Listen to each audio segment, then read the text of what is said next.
Hi, my name's Mark. I'm one of the pastors here at Trillium. I was recently talking with a young man who had been thrown out of his home, his family home, maybe 3 years ago or something like that. I don't know the circumstances that caused him to get thrown out, but I know that he was in a really tough place. He was going through a really hard experience because he was on his own now.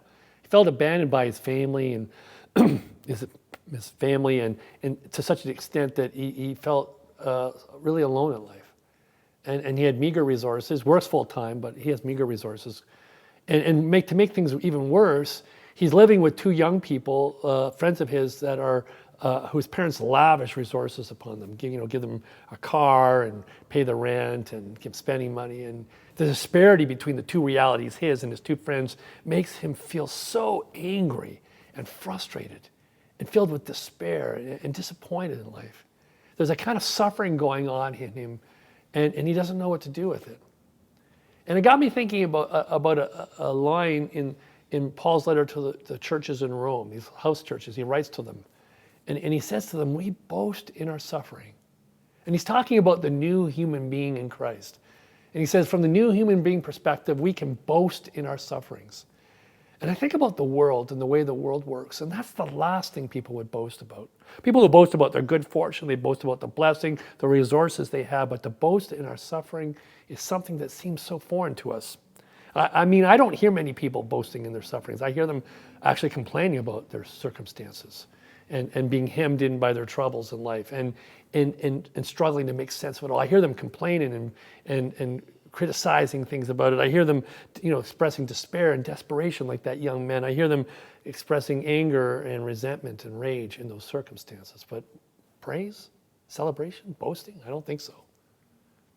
It's in the word suffering in the ancient Greek, it really literally means squeeze. And I might call it the big squeeze. We have these experiences in life, in our relationships, or in our finances, or our health, or a host of other elements of human life, and we get to experience the big squeeze. And I think you know what I'm talking about, when life feels like it's squeezing you hard, pressing down, pinching in a really tough way. And Paul says that in the new human being in Christ, we can see those moments not as oppression or some kind of judgment against us, but as an opportunity for growth, a huge growth.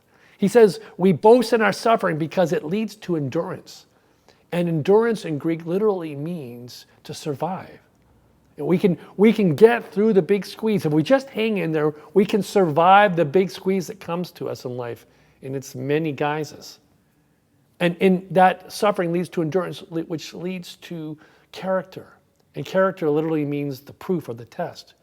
We become the living proof that there is life on the other side of the big squeeze. When the big squeeze is squeezing you hard, we become a living test, a living proof that there is life on the other side of it, if you just hang in there. And ultimately, suffering leads to endurance and leads to character, leads to hope.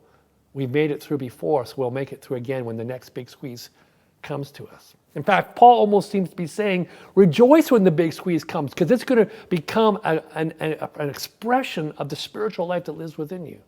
In fact, in those big squeeze moments, you can allow that new human being to reveal itself in even more powerful ways.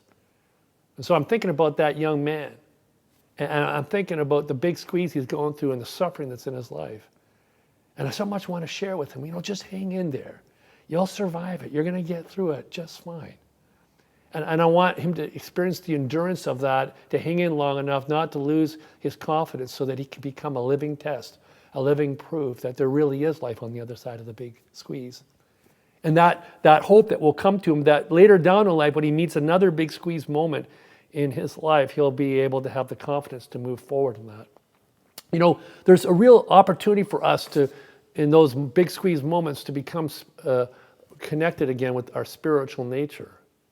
Where do all the big squeezes happen? But primarily in our bodily experiences. But we're spiritual beings. And when we open our hearts and minds to that truth, heaven itself will bless us and release us and guide us and direct us so that we will only see the body as a means to celebrate and heal and bless.